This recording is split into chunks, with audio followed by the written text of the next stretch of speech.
Before we do anything else in this review, I want to show you how ludicrous this camera's image resolution is. Do you see this shot? I'll give you a second here to find the person in it. Okay, find her? Great. Now let's zoom into 100% magnification.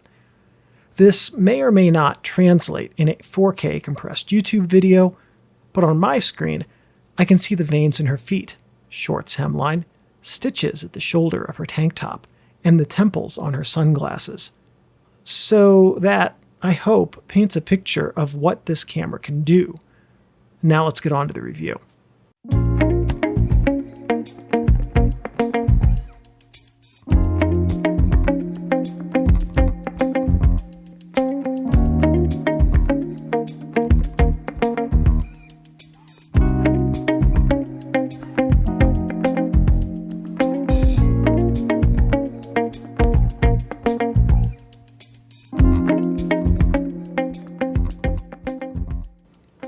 The most irksome word in photography is best.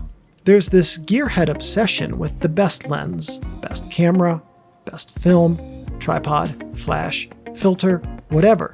If there's a gear category, someone out there wants to debate the best. The simple fact is that no one best exists, ever. Well, sort of, except of course that in mirrorless cameras, for right now, one best definitely exists, and it's the Fuji GFX 100S. Yes, this camera is very expensive. Yes, the menu system was designed by someone with a psychopath's addiction to inflicting pain.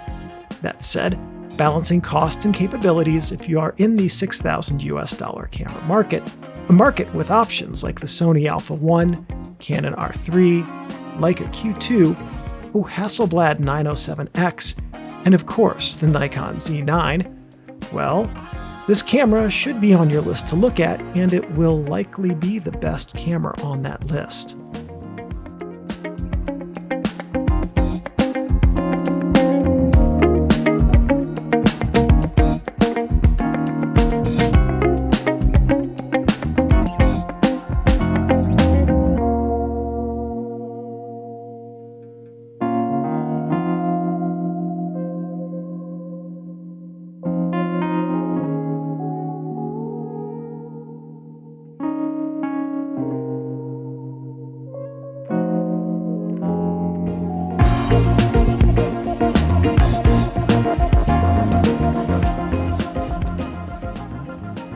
The GFX 100S offers some striking capabilities no other camera on the market offers.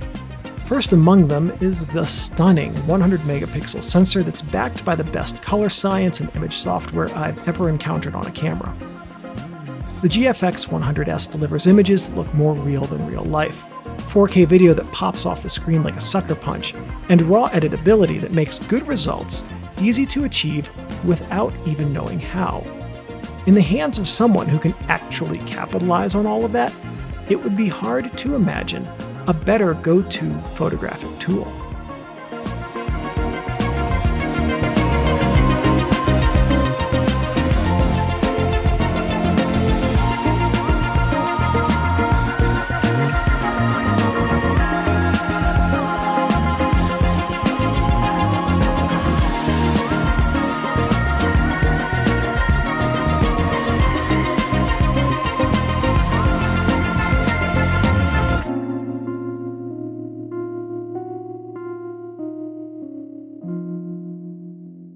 Add to all that this camera has a comparatively short, by medium format standards, 26.7mm register distance, and most camera lenses can be adapted onto the GFX cameras quite easily.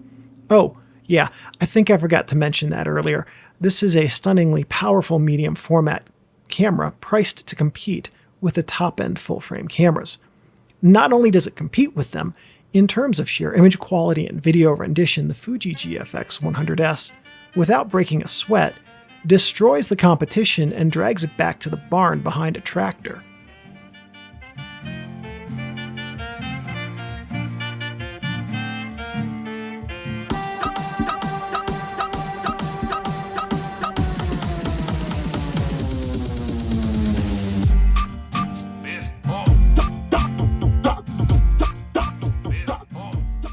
At 44 by 33 millimeters, the Fuji GFX sensor has the full frame to GFX crop factor of, for easy math, 0.8x.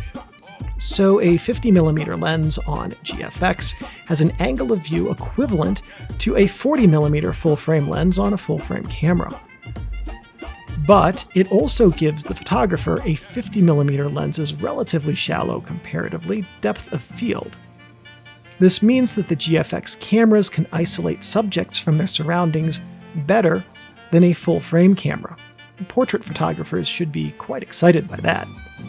This camera performs in a way more like a medium-format film camera in terms of the image rendering from the lenses than it does like a full-frame camera.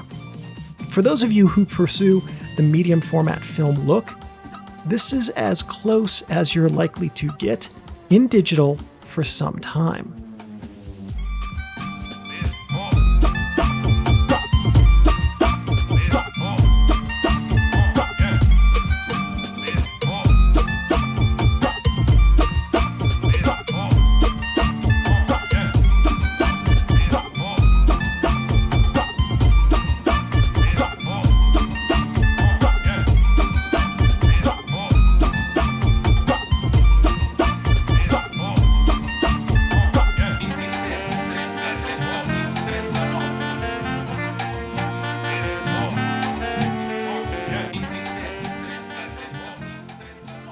The only detraction I have for the sensor format is that it slims the depth of field significantly compared to what full-frame shooters like myself are used to, making typically wide full-frame lens focal lengths feel simultaneously wider through the increased format size, but also much narrower through depth of field reduction. A case in point, the irksome 45mm f1.4 that I used with this camera has an angle of view on GFX comparable to a 35mm lens in full-frame terms. However, it has the 45mm depth of field, which is much more like the depth of field from a 50mm lens, again in full-frame terms. That means that with the GFX 100S, even the wider angle lenses don't really perform like wider angle lenses on a full-frame camera. Those of us who have shot a lot of medium format film will understand what I mean by this. So who is this camera for? Well, let's ask that question a different way. Removing price from the equation, who isn't this camera for? It might not be for photographers who want more external buttons because this camera lacks the external button quantity found on flagship full-frame cameras. But beyond that, the Fuji GFX 100S could quite honestly be for any photographer serious about their results. This camera delivered much better than I expected, and believe me when I tell you, I expected a lot on everything that I asked it to do.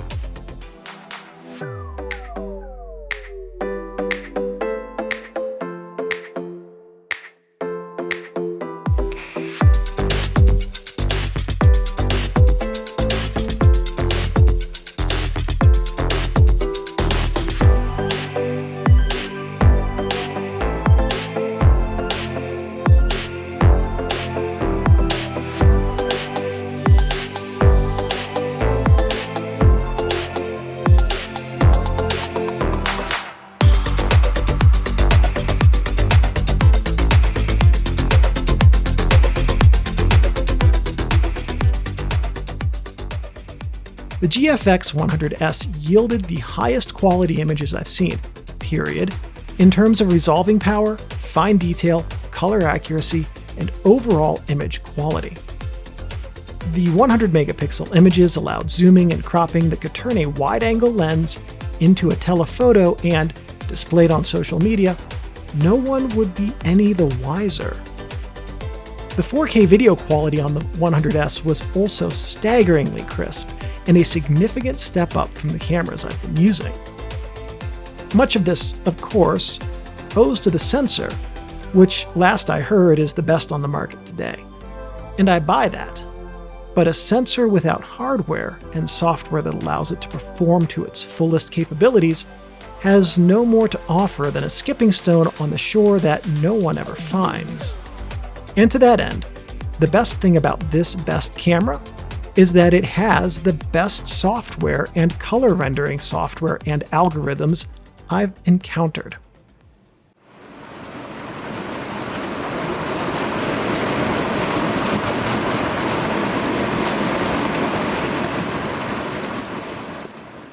But the GFX 100S is not perfect. With the IRIX lens, the focus peaking was off considerably, in some cases by 6 to 8 feet, even stopped down a few stops. Wide open, wildly inaccurate. And this led to many should have been shots. And to that end, this camera is really not a manual focus lens user's dream machine.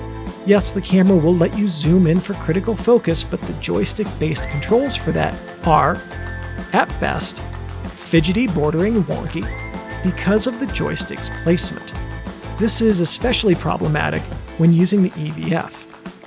Far better than a joystick for this, a cross-pad button arrangement would have allowed for easier zoom area control. Writ large, anything that the joystick on this camera is used for, by the way, would be better with a cross-pad button setup. But otherwise, the hardware is very well thought out. The screen folds out for both landscape and portrait shooting, and the screen flip out for portrait shooting forces the shutter release side of the camera upward, which, when combined with the viewing angles the screen offers in portrait orientation and the way that those angles allow the screen to be placed, it effectively deflects glare from other light sources, making the screen very easy to see even in full sun. And this makes the camera delightful to use in portrait orientation on a tripod. And, as another statement, everything hardware-wise on this camera feels better than anything hardware-wise on any other camera I've held. The GFX 100S is solid, it's strong, well-made, machined beautifully, and with pieces that fit together with the precision of a Volkswagen Phaeton, a comparison that is in no way inappropriate or overblown for this camera. So I guess here's the bottom line. If you are a photographer for whom image quality and color are paramount, and who has the funds for a $6,000 camera, then the Fuji GFX 100S should probably be at the top of your list.